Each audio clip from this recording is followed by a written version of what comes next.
A lot of what I was going to talk about will be covered in the listening session, so if you stick around for that, you can learn more about what we've done. I want to give an overview so that if you go to the listening session, you can provide more insight, because I'll talk about what we've done, what we're doing at UNMH, but there's a lot of stuff we still want to do. And it's helpful if we have these decisions informed by the community so that we can kind of put them into place. But I'm Fabian Armico, born here in New Mexico in a rural community at the Squirrel County line. Pronouns he, him, and it for Spanish speakers. So in 2013, the hospital, UNMH, was the first healthcare institution in New Mexico to get this designation. And the good thing about this designation is it keeps us on track, looking at our policies and our benefits for employees and policies for patients. So those of you who don't know about this award, it has these 4 criteria that we have to meet to continue getting the award. I do want to mention that this year Presbyterian downtown and Christus St. Vincent in Santa Fe both also received this award for the first time. So we're super excited that other places in the state are also looking at their policies and taking some time to reflect inward and kind of seeing where are our gaps. So I'm really excited. And the VA has been applying for a few years. You have to get 100 points out of 100 points to get the designation, and I think the VA missed it only by 5. So what this means is, more places in New Mexico are providing this kind of care and thinking about our community. So the first one is about non-discrimination and staff training. So we have some, and Maria put this together for me, so thank you for that, Maria, because it looks really beautiful. Every single leader in the institution has to take a diversity and cultural humility class. A piece of that, and a strong component, is LGBTQ information.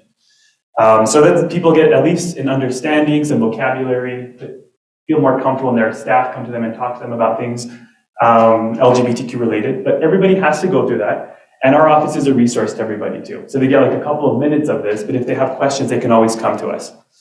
Identity Matters, Pronoun Edition, and Identity Matters for frontline staff are both sessions. Those are just specifically to teach people about honoring people's identity.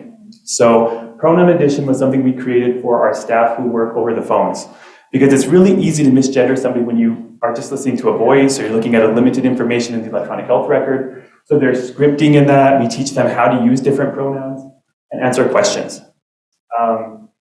Frontline staff are anybody who interacts with patients. So when you come into the hospital and you are checking in for your appointment or establishing care, those people have all gone through some sort of training. Now, the hard part about UNM is that we are a huge organization that has different entities, different human resources, different requirements. So when I talk about hospital staff, I'm not including doctors, because the doctors are hired into the medical group. So hospital staff are advanced practice providers like nurse practitioners and PAs, nurses, and all the other staff that you see in the hospital, but doctors fall under a different HR system. So does the Cancer Center, and so does Sandoval Regional Medical Center. So we have some work to do there, but with what we have control over in the hospital, we do provide this training to everybody. Caring for transgender communities, that's taught by our partners at the Transgender Resource Center. So we love that partnership, and our staff always enjoy being able to interact with trans people to talk about their community. So it's not somebody like me trying to talk about these issues. It's best to hear it from somebody from the community. And they do a great job providing a safe space for people to ask their questions, so they're not happening in the exam room. And then DE&I 1 and 2, again, those are just more, they're topics that people can sign up for them if they like. A lot of times when departments in the hospital start to say, hey, we've noticed this issue and we're not providing the best care, or we've misgendered a patient like 20 times when they came to us, can we provide some training to staff? Then we'll go in and offer this training, and we'll focus. We'll tailor on what the needs are in that area. In 2022, over 275 people at UNM Hospital were trained, and those were probably new employees. Some have been around for a while. We employ about close to a little over 7,000 people. So that's a small number, but a lot of those people were trained in previous years. Collaborations throughout the health system. So like I mentioned, if Cancer Center has a specific training, we'll go and help them with that. We'll provide that. We collaborate with PAs to kind of get what is it like to be a PA, and you have no idea about how to use they pronouns or something. It does happen still, but we will partner with them and make sure that activities are kind of tailored to that group. So if you're an X-ray, we're talking about, maybe you're seeing a trans patient for a transvaginal ultrasound. What are the barriers you're going to have? So we work with our clinical partners a lot. And then external organizations, like I mentioned, Transgender Resource Center, and also other organizations like the Commission for the Deaf. We're working with the Center for Development and Disability right now to create courses around people with autism or other neurodivergent diagnosis, because these are other groups that also, there's a lot of overlap and intersectionality, obviously, but we want to increase the number of courses we're offering as an institution. So patient services and support. We did a lot of work in 2017 around our electronic health record to capture gender identity and sexual orientation in the chart. We also have patient's chosen name on there. That was a nickname field before, but we were able to just kind of update that so that people could use it in other ways and staff could be better equipped. We still have some problems with radiology, for example. The system where they call patients back, they don't see the electronic record, so they're relying on the bracelet or the sticker.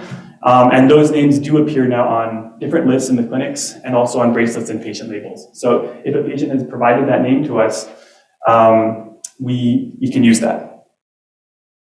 And we train staff to look at it. I just wanted to mention on this slide something brief is the policy update. So patient demographic changes in the electronic medical record. So this comes up a lot when somebody has updated their sex on their birth certificate or their name. There's a lot of confusion with medical records sometimes, and we had a few different policies. So right now we're in the process of combining them so that everybody has a cascaded policy throughout the Health Science Center, so they can know what do you do when the patient comes in and says, hey, I need to update my name, or the sex in my chart doesn't match what it needs to match. There's some work we need to do around that though, because there are things that might happen. So if you change your natal sex on the birth certificate, certain tests might be offered to you. So there's things that you kind of have to know. Certain tests won't be offered to you. So if you have, for example, male as your natal sex and you were to decide that at birth, we might not do certain tests before a CT scan, and if you're pregnant. So there's a lot of things we have to look at to make sure that we're not putting people in an unsafe position when they come to the hospital. So more work is being done on that, but we're in the process of it. Employee benefits and policy. So we talk a lot about patients in the hospital. We don't talk a lot about our workforce.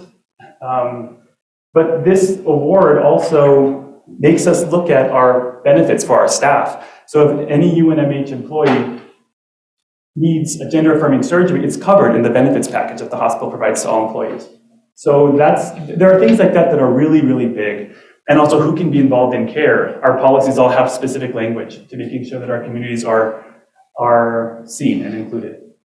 This is just a picture that we had in the journal, I think 1 year for Pride. Here we have we probably need to update this, but these are some of the chief officers of the hospital. Some are no longer with us in the institution, but the chiefs on the helipad wearing their Pride masks. And this was during COVID, so I know we're all like sick of masks, but this was one way that we still celebrated during the pandemic. And then the other piece is patient and community engagement. So the hospital participates in Albuquerque Pride. That's now falling under Millie Castañeda-Ledwith, who I think is here, or she was here, but it's moved under our community engagement department, which is new. Some of the things that we do. And every year we get more and more people to join and march with us. And then this is, I think, my last slide, but just some of the information, more Pride stuff. But one of the things I want to really point out is this piece here, where one of the things that we're committed to is trying to include different queer voices in our events for Pride. So we had Lady Shug come and join us and talk to us about what it was like growing up as a queer person in Navajo Nation, and kind of how that experience is different and similar to those of us in urban areas, but a fascinating talk. I think we have the video still somewhere, so if anybody's interested in that, we can share it with you. But every year we try to include different voices and different queer perspectives in what we do at UNM to celebrate Pride. And these are just kind of our promo items, not that interesting on the top, but every year our marketing team creates something for us. And people always want to buy these t-shirts in the hospital, so we have to figure out a way to sell these things. We can probably donate the money to a community group working with queer kids or something like that. But, and then we always work with Pop Fizz. They always come and do an ice cream social for us before Pride, so everybody loves that. I went through that really quickly because I know we're running behind on time, but I do want to hear from you. So if you have the time to come to the listening session, please do come. You've heard a little bit about what we're doing now, but there are so many things that we could be doing, and you can help us really make the hospital better and a place where people feel more welcome and a sense of belonging. So thank you. That's it from me. Cool. Thanks, Fabian. Also,